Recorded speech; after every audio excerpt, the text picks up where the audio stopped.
మాజీ మంత్రి కొడాలి నానిపై కూటమి సర్కారు కక్ష సాధింపునకు దిగింది. పోలీసులు ఐటీ యాక్ట్ కింద కేసు నమోదు చేశారు.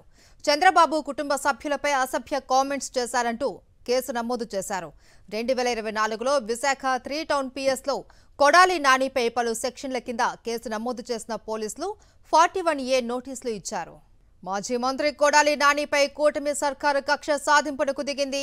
పోలీసులు ఐటీ యాక్ట్ కింద కేసు నమోదు చేశారు. దీనికి సంబంధించి పూర్తి డీటెయిల్స్ మా ప్రతినిధి అశోక్ అందిస్తారు. అశోక్, ప్రభుత్వం ఏర్పడిన నాటి నుంచి కూడా ముఖ్యంగా వైఎస్ఆర్సీపీ నాయకులపై కక్ష సాధింపు చర్యలు అయితే కూడా కొనసాగుతున్న పరిస్థితి ఉంటుంది. ముఖ్యంగా కృష్ణా జిల్లాకు సంబంధించిన మాజీ మంత్రి కొడాలి నానిపై ఇప్పటికే అనేక కేసులను నమోదు చేసింది.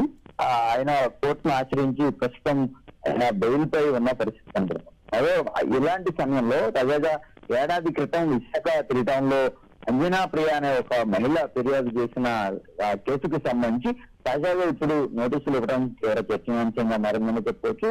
విశాఖ 3 టౌన్ పోలీసులు గుడివాడ వచ్చి కొడాలానికి 41 నోటీసులు ఇచ్చిన పరిస్థితి. చంద్రబాబు నాయుడు అతని కుటుంబంపై కొడాలని వ్యాఖ్యలు చేశారు. అలాగే సోషల్ మీడియాలో కూడా పోస్టులు పెట్టారంటూ కూడా ఈ ఫిర్యాదు నేపథ్యంలో ఆయనకు నోటీసు ఇచ్చిన పరిస్థితి కనబడుతుంది. వరుసగా వైఎస్ఆర్సీపీ నేతలకు సంబంధించి ఎవరైనా సరే కూడా ఇదే తరహాలో కేసులతో ఇబ్బంది పెట్టాలనే ప్రయత్నంలో భాగంగానే కూటమి ప్రభుత్వం ఇలా చేస్తున్నట్టుగా కూడా చాలా స్పష్టంగా కనబడుతుంది. అయితే ఈ వరుస కేసులు నోటీసులపై వైఎస్ఆర్సీపీ శ్రేణులు కావచ్చు పార్టీ తీవ్ర ఆగ్రహం వ్యక్తం చేసిన పరిస్థితి కనబడుతుంది.